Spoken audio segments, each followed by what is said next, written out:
माझं गाव यवतीर, तालुका राळेगाव, जिल्हा यवतमाळ. मी ज्या जिल्ह्यातून येतो तो खूप कुप्रसिद्ध आहे. प्रसिद्ध तुमचा अमरावती जिल्हा जसं संतांची भूमी आहे, पण आमचं खूप प्रसिद्ध आहे. फक्त आत्महत्याग्रस्त अधिक आदिवासी जिल्हा.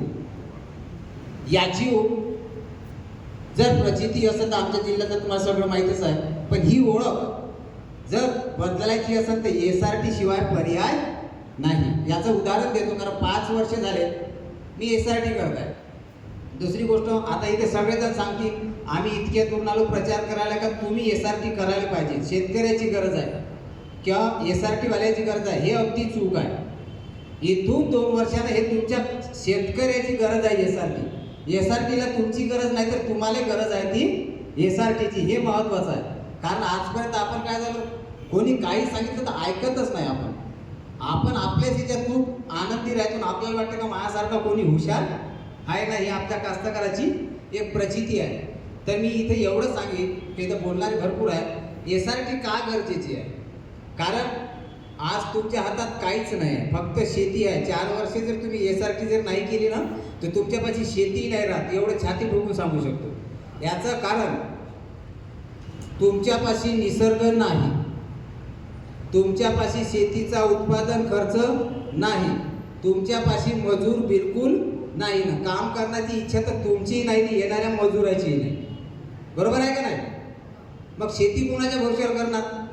नुसतं यंत्र जरी चालवत म्हटलं तर शेती होत नाही. यंत्र चालवायला सुद्धा लागते माणूस. तुमच्या जिल्ह्याचे राष्ट्रसंत आहे, माणूस द्या मज माणूस द्यावं भीक मागता.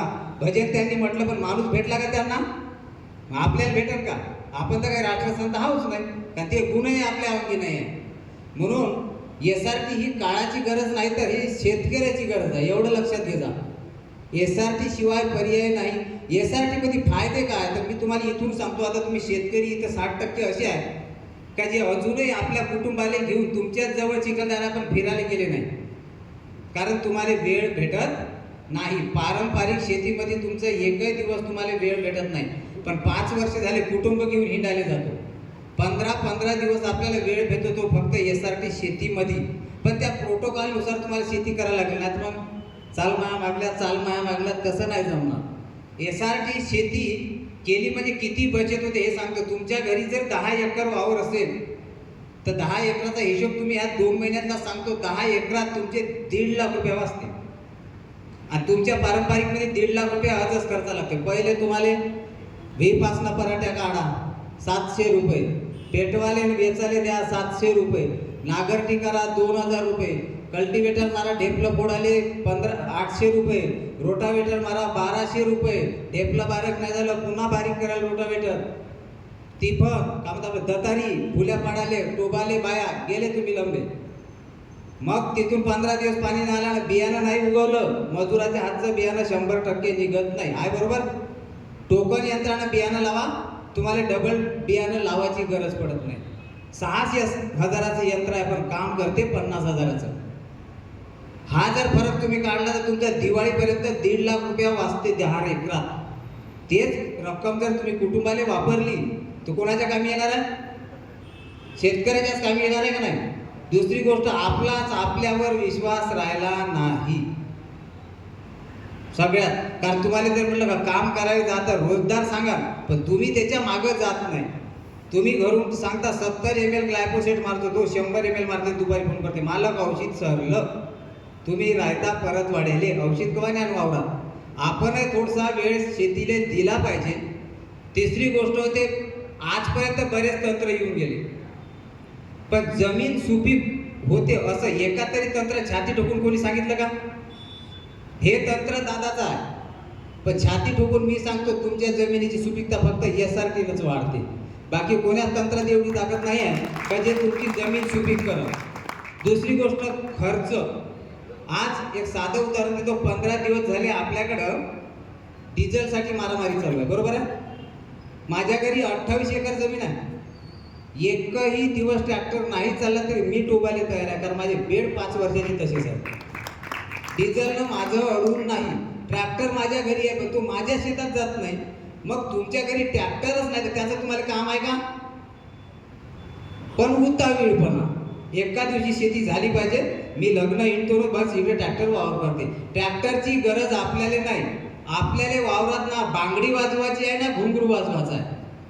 घुंगरू वाजवायचं नाही म्हणजे बैलाचं काम नाही, बांगडी वाजवायचं काम नाही म्हणजे आपल्याला महिला मजुराचं टोकन करायला काम नाही. या दोन गोष्टी टाळल्या तर कितीतरी खर्च आपले शेतीतले वाचते. उत्पन्न घेतो आपण, पण उत्पादन खर्चाचा विचार आपण कोणीच कधी केला नाही.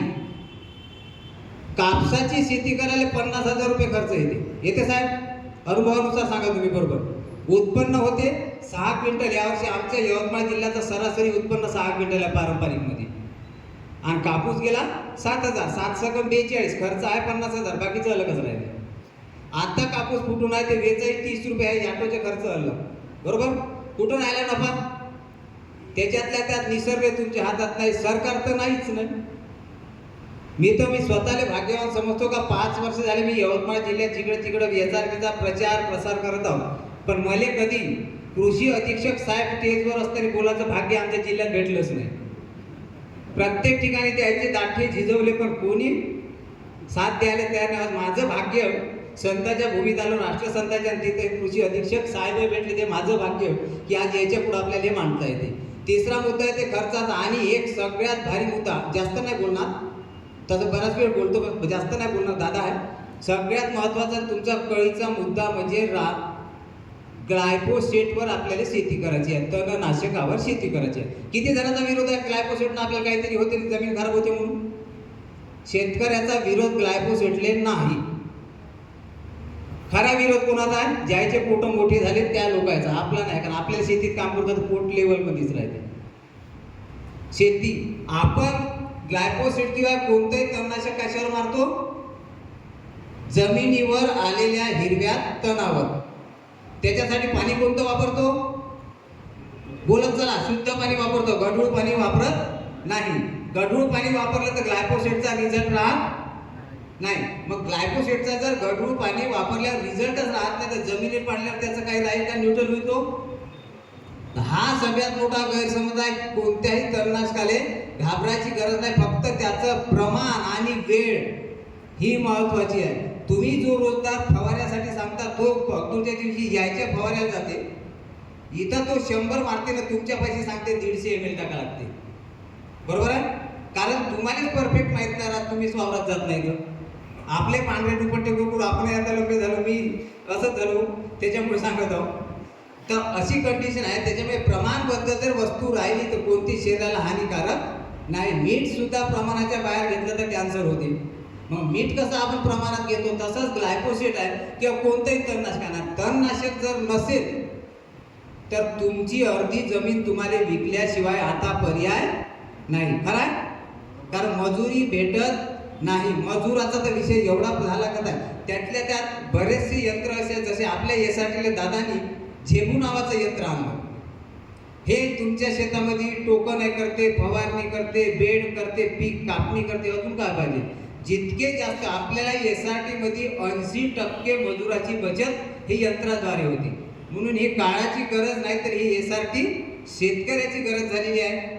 याच्या पलीकडे भरपूर काही बोलायचं आहे पण वेळ दादा बोलणार आहे, त्यामुळे मी इथं माझे 2 शब्द संपवतो. आयोजकांनी मला इथं जो बोलण्याचा मान दिला आणि दादासोबत बोलण्याचा मान भेटला याबद्दल मी सगळ्यांचे आभार व्यक्त करतो. धन्यवाद. धन्यवाद सर. यानंतर